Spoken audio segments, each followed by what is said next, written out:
melanjutkan video pembelajaran dari sistem pendinginan air, kita akan melanjutkan ke video sistem pendinginan udara. Sistem pendinginan udara menggunakan sistem perambatan panas hasil pembakaran oleh udara luar yang temperaturnya lebih rendah melalui sirip-sirip pendingin. Sistem pendinginan udara jarang digunakan pada kendaraan ringan modern. Sistem pendinginan ini biasanya digunakan pada sepeda motor atau mobil lama. Proses pendinginan udara pada kendaraan dilakukan dengan merambatkan keluar sebagian panas yang dihasilkan dari proses pembakaran di dalam silinder melalui sirip-sirip pendingin yang dipasang di luar silinder dan ruang bakar tersebut. Panas tersebut kemudian diserap oleh udara luar yang temperaturnya jauh lebih rendah dibandingkan temperatur sirip pendingin. Daerah mesin yang temperaturnya tinggi, yaitu di sekitar ruang bakar, diberi sirip pendingin yang lebih panjang dibanding di daerah sekitar silinder. Udara yang menyerap panas dari sirip-sirip pendingin harus berbentuk aliran atau mengalir agar temperatur di sekitar sirip tetap rendah, sehingga penyerapan panas tetap berlangsung secara sempurna. Aliran udara ini kecepatannya harus sebanding dengan kecepatan putaran mesin agar temperatur ideal mesin dapat selalu terjaga. Ada dua cara yang menciptakan aliran udara, yaitu dengan menggerakkan udara dan siripnya. Apabila sirip pendinginnya yang digerakkan, berarti mesinnya harus bergerak seperti mesin yang dipakai pada sepeda motor. Mesin-mesin stasioner tentu akan kesulitan untuk mendapatkan aliran udara. Maka pada mesin tersebut dilengkapi dengan blower yang berfungsi untuk menghembuskan udara. Blower tersebut digerakkan oleh poros engkel sehingga aliran udara sebanding dengan putaran mesin dan proses pendinginan dapat berlangsung sempurna. Jadi dapat kita perhatikan gambar yang ada di monitor atau yang ada di hadapan kita sekarang ini.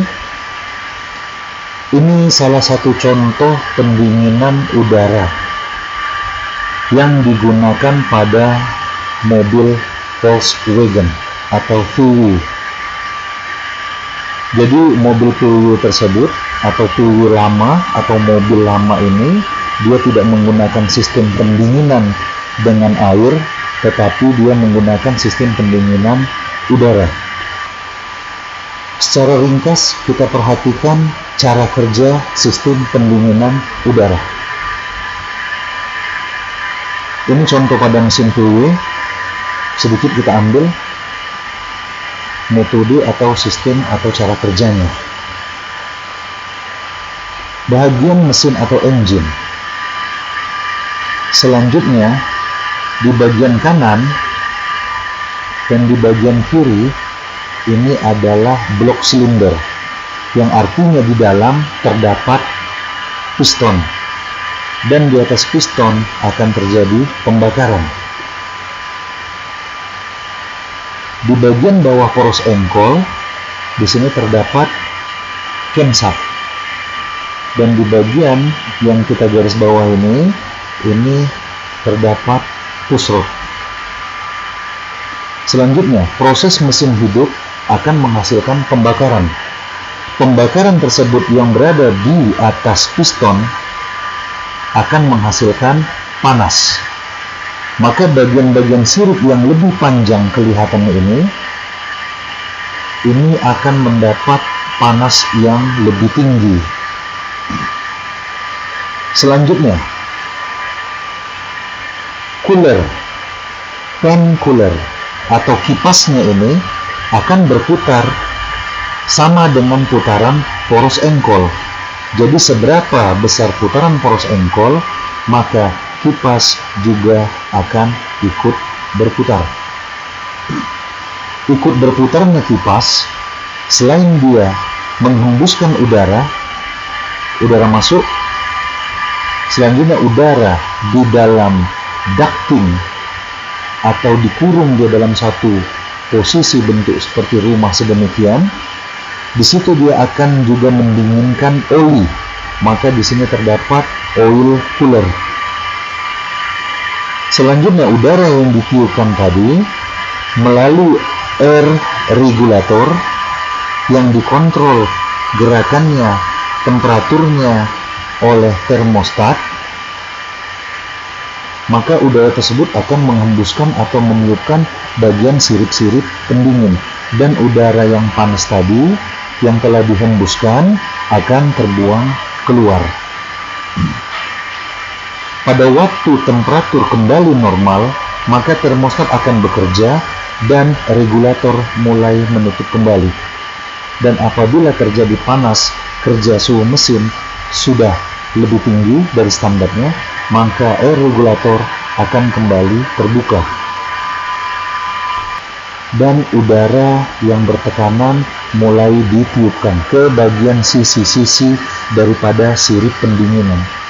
Jadi mesin ini sama dengan mesin pada sepeda motor yang mempunyai sirip. Artinya kalau dia tidak memiliki kipas, mesin tersebut bergerak seperti penjelasan yang kita bacakan tadi.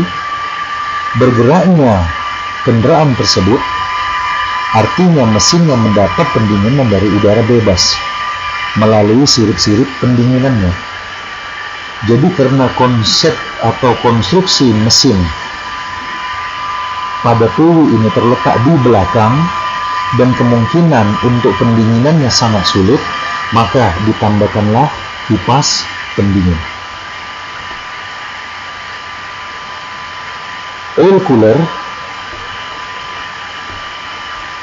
akan membantu pendinginan oli mesin. Selain dikipas untuk mendinginkan mesin, juga kipas tersebut atau fan mendinginkan oli mesin melalui oli cooler. Ducting hanya sebagai penutup. Selanjutnya ada air regulator, pengontrol jalannya udara. Termostat sama fungsinya, dia mengontrol temperatur atau suhu pada ruangan mesin, maka dia akan menggerakkan atau memfungsikan membuka dan menutup bagian regulator. Barrel adalah silinder atau blok mesin. Outlet, air outlet. Ini adalah saluran udara keluar. Jadi, pada waktu kondisi mesin hidup tetapi kendaraan berhenti, artinya dalam kondisi idle atau langsam, di sini putaran mesin akan berputar lambat. Jadi putaran kipas akan melambat. Karena melambatnya putaran kipas, maka pendinginan di sini tidak maksimal.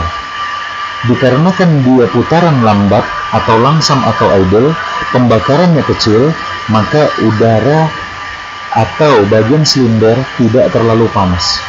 Dan apabila pedal gas ditekan, suplai bahan bakar menjadi lebih banyak dan putaran mesin bertambah tinggi karena ditambahkan daya atau tenaga di mesin tersebut, maka panas akan mulai meninggi. Maka disinilah kipas bekerja dengan maksimal. Jadi kerja kipas harus sesuai atau sama dengan putaran poros engkol. Karena putaran kipas disambungkan melalui puli dengan tali kipas ke poros engkol. Demikianlah video kita ini, mudah-mudahan dapat membantu. Terima kasih.